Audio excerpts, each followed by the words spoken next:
Let's go through the impairment ratings and how to do impairment ratings, specifically the guidelines to impairments and why they are significant to the chiropractor. And we're going to pay attention to as it relates to chiropractic and the low impact soft tissue spinal injuries.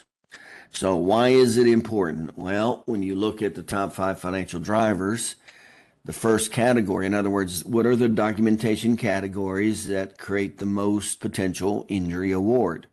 Well, number 1 is the injury diagnosis. So that tops everything, but right under that is the impairment.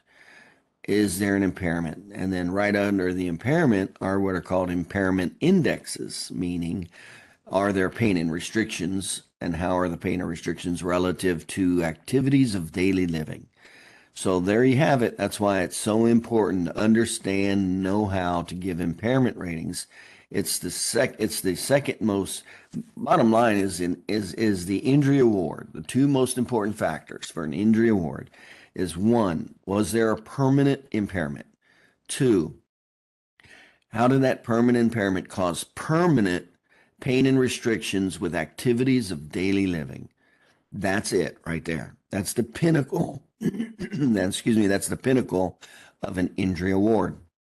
So we definitely need to know how to do impairment ratings. And that's the importance of impairment ratings relative to a personal injury case.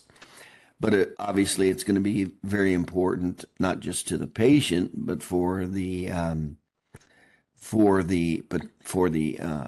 attorney. So these are going to be very important findings, and so we have to know the basics. And then it's called the guides. What does that mean? The guides to impairment. The guides means it's not rules. It's not rules. So there's no way they could make a book that has every known disease to man. There's no way. And so it has to be guides. It cannot be rules. What does that mean? Well, it means you got to just know some of the basic guides, and then you have to apply it to your particular impairment that you're dealing with, and it has to make the most sense. And by the way, that's anytime you ask a question in personal injury, you always need to think of who the ultimate answer is going to go to, which is a jury. So you have to ask yourself, how does that sound to a jury? Does that make sense to a jury?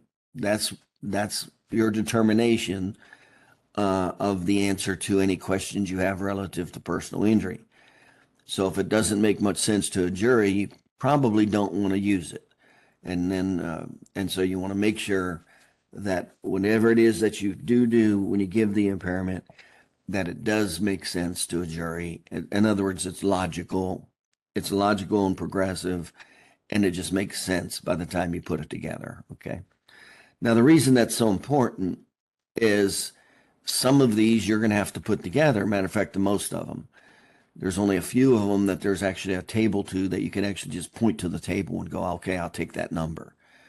That's not the majority. That's only a few. The majority of them you're going to have to decipher, use the guide's principles, and go, okay, this is why I came up with this number.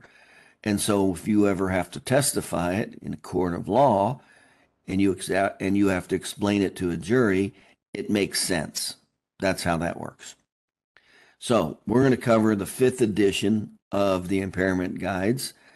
There are 6 editions, but we're going to cover the 5th. And the reason that we're going to cover the 5th, and the reason we're going to use the 5th, and the reason you want to use the 5th, unless your state says otherwise, and I don't know of a state that forces anybody to do the 6th edition specifically, but the reason you want to use the 5th edition is because it's most specific for the soft tissue spinal injury. That's why. So if they ask, why are you not using the 6th? Why are you not using? That's why. The 5th edition is most specific for the soft tissue spinal injuries that we deal with. Just like you would use the 4th edition if it was most specific for any particular disease condition. So we're using the 5th edition because it is most specific for giving impairment ratings for the soft tissue spinal injury. That's why.